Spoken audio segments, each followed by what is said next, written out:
All right, thank you so much for staying with the Monday Report. Keep your views coming. Use the hashtag Monday Report at Trevor Mbidi at Citizen TV Kenya. And I was sampling some of the 57th Madaraka Day celebrations. Tomorrow is the 58th. So this is the presidential speech for last year. And this is part of what he had mentioned. The political architecture provided a constitution cannot support the growth and progress of a nation. That constitution becomes a cancer to the body politic. And he further went ahead to say we must focus on what remains to be done as a nation. Building a nation from bottom up must be an act of faith. But there's a part where he now focused on Kenyans should avoid constitutional rigidity. In fact, he mentioned that constitution is not an end in itself, it is a means to a greater end. And this is what he called it: if certain elements of the constitution outlive their historical purposes, they become a cancer and must be removed. And he called it discerning a constitutional moment, not a moment to replace the 2010 constitution, but to improve on it. Honorable Koigi, you had mentioned having a system that enables economic equity. The president was discerning a constitutional moment at this particular point, and it came in the form of the BBI. Was that a step in the right direction towards economic equity? I don't think so. I actually think that that the president is not addressing the real problems we need to solve in order to get our development and everything else that we want to straighten up. If you look at the matter of changing the constitution, how we should do it, we can never justify changing a constitution or changing our laws illegally, because it's not difficult to change laws or the constitution if we want to effect changes on them. We can make these changes legally, we can and constitutionally, and the reason for it is that if you try to change the law or the constitutional and constitutionally, you interfere with you interfere with the rule of law. And when you have interfered with the rule of law, as one jurist put it, you will, in the process, you will be cutting down the forest of laws where everybody who is chastened by the devil goes to hide. Yeah. And if the forest has been cleared, you find that you cannot have. That's not the rule of law. Will not be able to protect you because you have already cleared it. Yeah. Concerning what we need to do in order to develop. Personally, I think that we have to deal with negative ethnicity, make sure that that nationalism takes over the place of negative ethnicity, and that will help to unite our people wherever they are, because they will begin to see themselves as one people and not as different communities that are all the time at war, forming ethnic kingdoms and ethnic kingpins. Yeah. Kingpins that most likely will never unite us, because that is not their mission. So we need to get rid of negative ethnicity, get rid of dictatorship. Yeah. We might think that the dictatorship is over, but it is not over. It has only taken a different form. We need to get rid of corruption and not play games with it or have leaders engaging in it. we have to get rid of poverty as a basis upon which to develop the country. Yeah. We must see poverty as an enemy that must be gotten rid of. And without talking for too long, let me mention the question of Vision 2030. Yeah. That this vision, some of us were able to see what is wrong with it as soon as it had been launched. And what was wrong with Vision 2030 is that here is a dream that had been dreamt for us by a company called McKinsey Limited. And McKinsey Limited had gone around African countries, had gone to Tanzania, had gone to Uganda, had gone to Rwanda, had gone to as many African countries as you have almost, yeah. And had made for each one of them a vision, either 2030, 2015, 2030, and so forth. Yeah. And I said then, and we will say it again, that if people do not have brain enough to dream for themselves, yeah. And they have to get a foreigner to come and dream for them, then we are in very serious trouble. And I would suppose that one of the reasons why our development never takes off, yeah, and we are not able to extract it from the Western economies, as Maalim said. We cannot say that we don't have a chance of developing. Yeah. I once had a story that was told by Professor Anyang' Nyong'o. They had gone to Singapore, and somebody had asked, yeah, how come that African countries, which had been at par with Singapore, Malaysia, Indonesia, and other Asian tigers, we had been at par at the time of independence, but now these Asian tigers are way ahead of us. Yeah. And Professor Anyang' Nyong'o, I think, asked the then president of Singapore what he thought they had done right and Kenyans had failed to do right in order to move themselves forward economically. Mm-hmm. And the president of Singapore answered him that he asked him to remember or whether he could remember somebody who was called Tom Mboya. And Anyang' Nyong'o said yes, he had heard, of course, he knew Tom Mboya. Yeah. And then he asked him what happened to him. And he said, well, he got assassinated. Yeah. And killed. And then this president said, the reason why you have lagged behind is because while we are looking for while we are taking care of our Tom Mboyas, yeah, you are killing your own, and therefore you cannot expect, yeah, to develop, to get development from people who are dead. Yeah. The same people who should be moving your development forward. Okay. Let me bring in some of the views of the people who sent in their videos on this conversation of what the expectations are. I think the president should prioritize on infrastructure to all parts of our country, with much emphasis on building bridges to those parts that are impassable, especially during heavy rains or rainy seasons.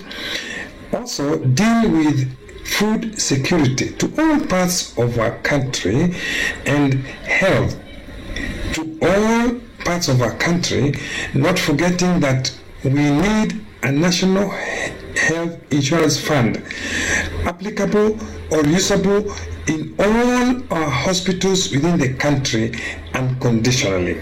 If I were President Kenyatta, this year would be different because we are facing hard economic times. The president would have used this Madaraka Day, the funds that are used in those celebrations, they could have been used to buy the COVID-19 vaccines, the PPEs to protect the people from COVID-19. Instead of wasting a lot of resources in those celebrations. And 5,000 students are going to lose the fund just because a country went, borrowed, then came back and slashed the amount allocated for them. It doesn't make sense. Secondly, about quality education for all students, from primary, secondary to tertiary institutions.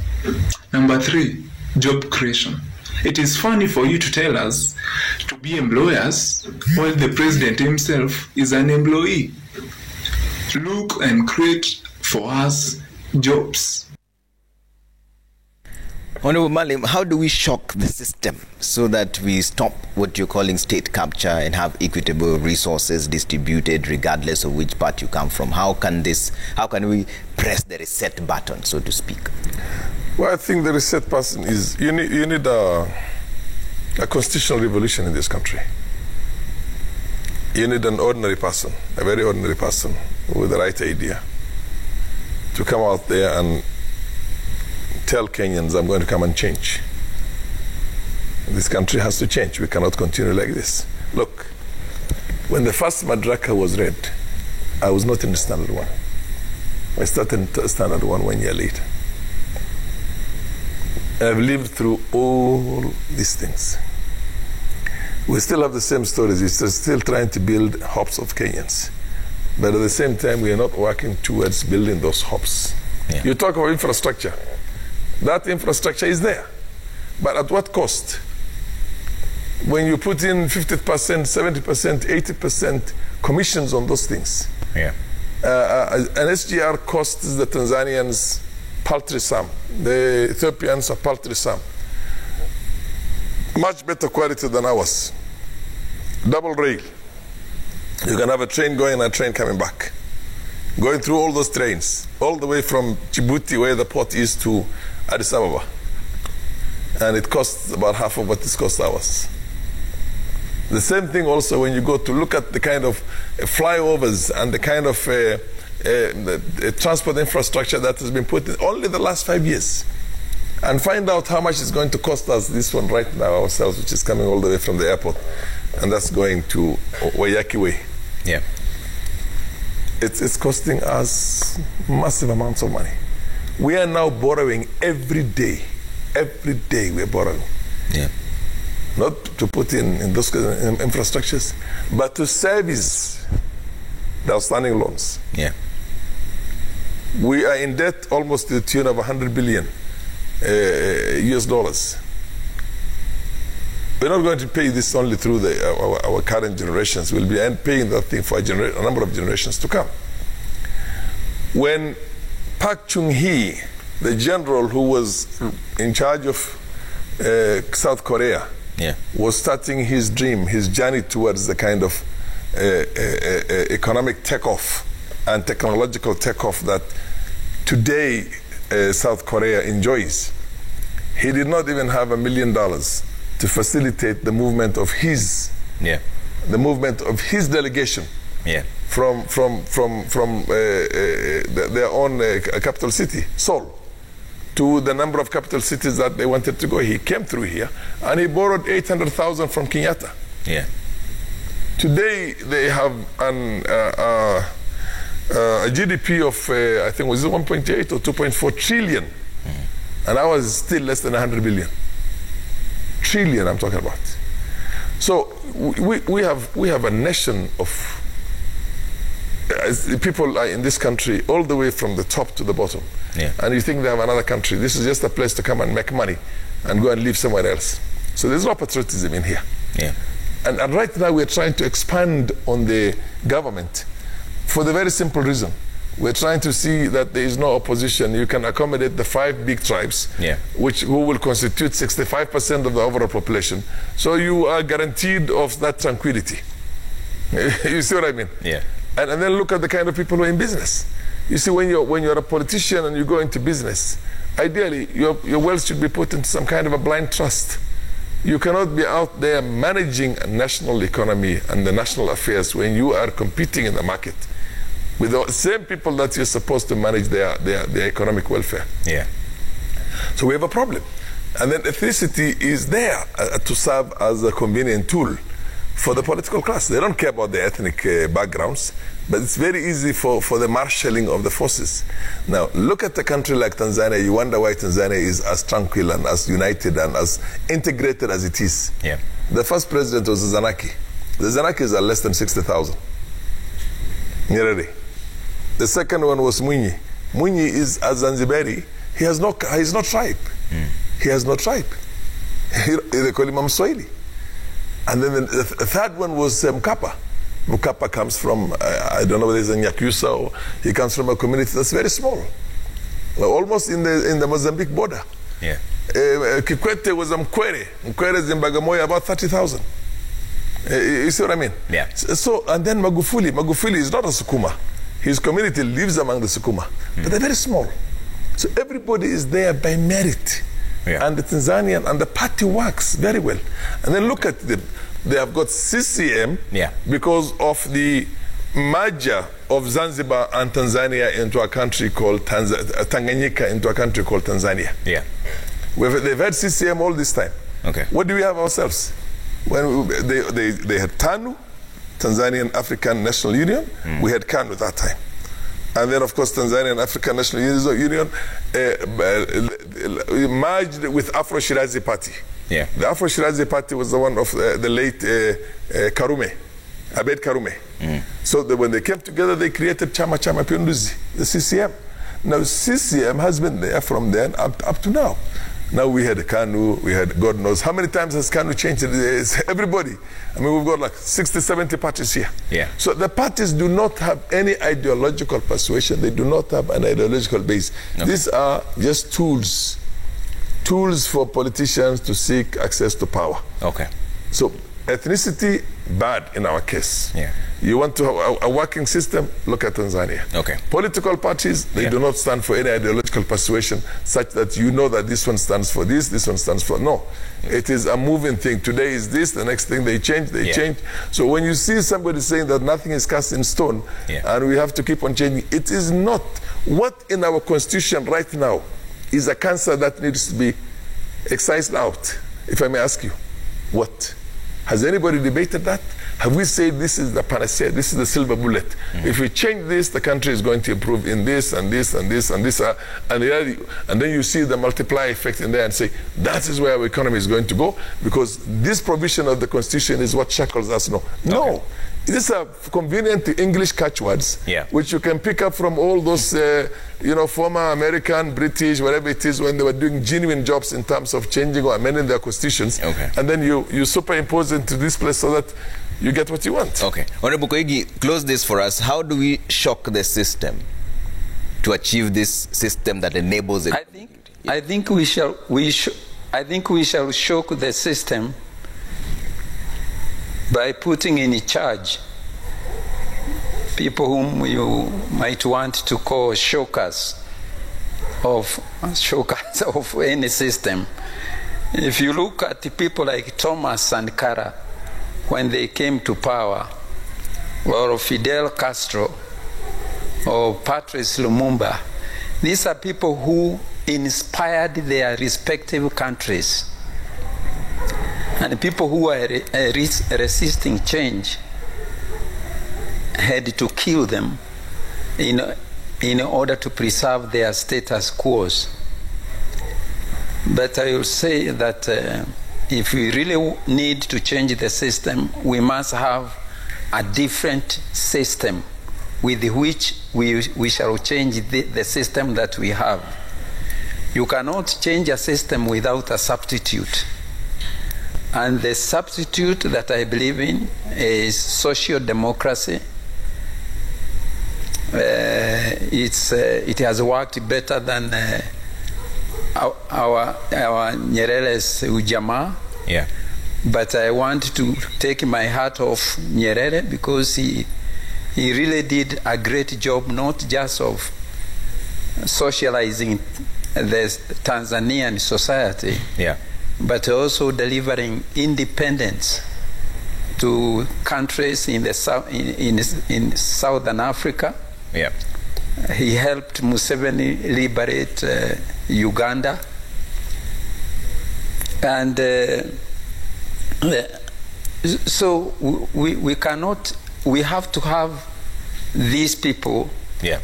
to be able to change the system. Okay. If you bring people into power, the same people that we have always had, Yeah. it doesn't matter how beautifully they preach, but they will not inspire us. Okay. The other thing is that we must get rid of the pandemic Yeah. that we now have, the COVID pandemic.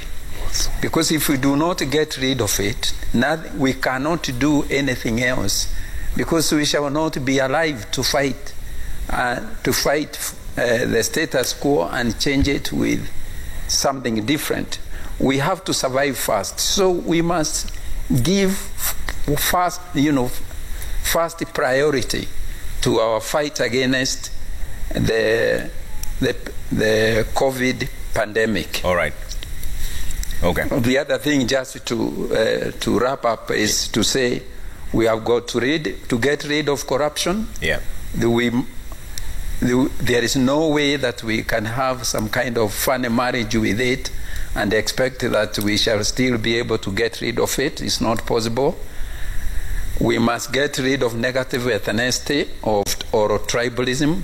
As Maalim pointed out, that's why Tanzania is ahead of us. And we must get rid of dictatorship. Okay.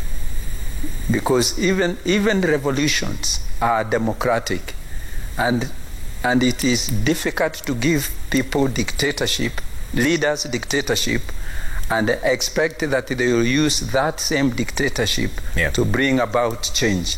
Right. So dictatorship is an anti-change, and we must be enemies of it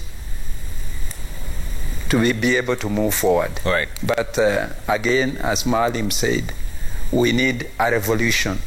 All right. Peaceful revolution if people cannot stomach violent revolution.